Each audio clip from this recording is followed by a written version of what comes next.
అదొకటి గుర్తుపెట్టుకోండి. సమస్తం కూడా జరిపించేవాడు ఆయనే. ఆయన చిత్తాన్ని నెరవేర్చే దాంట్లో ఆయన ప్రణాళికలో మనం అందరం కూడా భాగస్తులం. ఎవరు మర్చిపోవద్దు. మన చక్రాలు తిప్పే కార్యక్రమం ఏం వద్దు. ఆయన తిప్పే చక్రానికి విధేయత చూపించి మన జీవితాలు ధన్యం చేసుకుందాం. ప్రభువా, మా పట్ల, నా కుటుంబం పట్ల, నా పిల్లల పట్ల నీ చిత్తం ఏదైతే ఉందో అదే నెరవేర్చబడాలి నాయన. నా కుటుంబం పట్ల, మా పిల్లలు మాకేమీ లేదు, అదే మా తల్లిదండ్రులు మాకేమీ లేదండి, ఆస్తుపాస్తు సొంత ఇల్లు కూడా లేదు. మా పిల్లలు అట్లా ఉండకూడదండి. మా పిల్లలకు 3-4 ఇల్లు ఇవ్వాలనుకుంటున్నాను. అదే నీ సొంత చిత్తం పెట్టుకుంటావా? అంత సాహసం చేస్తే సౌలులాగే సర్దుకోవటమే ఇంకా. అవునా కదా? అట్లాంటి ఏం పెట్టుకోవద్దు. అబ్రహాం, ఇస్సాకు, యాకోబులు బహు ధనవంతులైనా సరే డేరాల్లో బతికారు అంటారు. వాళ్ళ చూపు వాటి మీద లేదు. పునాదులు కలిగిన ఆ పట్టణం వైపు ఉంది. నీ చూపు, నా చూపు కూడా పునాదులు కలిగిన ఆ పట్టణం వైపు, దేవునితో పాటు యుగాలు ఉండే శాశ్వతం ఉంది ఆయన వైపు మన చూపు ఉండాలి తప్ప 4 పిల్లలు వేసి 4 కాల 40 ఏళ్ళు మాత్రమే ఉంది అటు వైపు కాదు.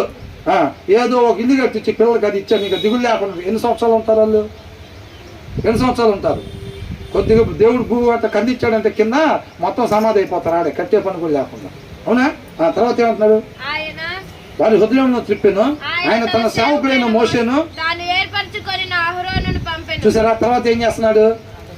ఇంద్ర బాబు ఆయనే కట్టిన పరుస్తాడు, ఈయనే ఐగుప్తుకి పంపిస్తాడు, వాళ్ళు మళ్ళీ బయటికి పంపి బాకని అంటాడు, ఈయనే ఇటు పట్టుకొని లాగుతూ ఉంటాడు. ఇదంతా ఎందుకు జరుగుతుంది? మీరు పండు తిన్న స్థితిలో నుంచి పండు తినకముందున్న స్థితిలోకి పోవాలి అంటే వెళ్ళాల్సిన మార్గం అన్నమాట. దాన్ని ఇరుకు మార్గం అంటున్నాడు. ఇదే మార్గం ప్రభువా అంటారా? ఇదే మార్గం ప్రభువా? నువ్వే పట్టుకుంటావు, అట్టించి మళ్ళీ పరిగెత్తుకుంటావు, చిట్టు నువ్వే లాగుతూ ఉంటావు. నువ్వు మళ్ళీ నీ జనాన్ని నువ్వు పంపిస్తావు. వాళ్ళని ఎవరు పంపించాడంట? మోషేను. ఇది ఒక తరం తాగిపోయిందా?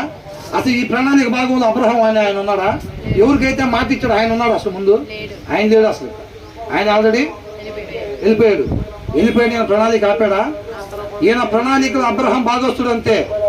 నువ్వు నేను కూడా కేవలం దాంట్లో భాగస్తులు. ఆయన చిత్తాన్ని నెరవేర్చి ఆయన నామాన్ని మహిమ కొరకు జీవించాడు. అబ్రహాం వెళ్ళిపోయాడు. తర్వాత మోషే వస్తాడు, మోషే కూడా వెళ్ళిపోతాడు. అట్లాగే దావీదు వచ్చాడు, దావీదు కూడా వెళ్ళిపోతాడు. అట్లాగే మనం కూడా వస్తాం, మనం కూడా ఎలాగెళ్ళాలి? ఆయన నామాన్ని, క్రీస్తు ఏ రీతిగా అయితే వెళ్ళిపోయాడు తండ్రి నామాన్ని మహింపరిచి తండ్రి ఇచ్చిన పని చేసి మనం కూడా ఆయన పని మాత్రమే జరిగించి మనం కూడా అలాగా వెళ్ళిపోయే వాళ్ళు ఉండాలి. వీళ్ళందరూ ఎక్కడికి వెళ్ళిపోతున్నారు? వీళ్ళందరూ ఎక్కడికి వెళ్ళిపోతున్నారు? ఆర్మీలో వచ్చేవాళ్ళు హైట్ ఓకే, సెలెక్టెడ్ ఇట్రా వాళ్ళ ఇష్టాలు చంపుకొని తండ్రి చిత్త ప్రకారంగా మాత్రమే ఎవరైతే ఉన్నారో, అబ్రహాం ఇటు వచ్చాయి చచ్చిపోయిన, మోషే ఇటు వచ్చాయి, దావీదు ఇటు వచ్చాయి, మన పేర్లు కూడా పెట్టి పిలుస్తాడు. మనం కూడా అలాగే మన ఇష్ట ప్రకారం కాకుండా ఆయన ఇష్ట ప్రకారం మాత్రమే జీవిస్తే నువ్వు కూడా ఇటు వచ్చాయి, నువ్వు కూడా ఇటు వచ్చాయి, నువ్వు కూడా ఇటు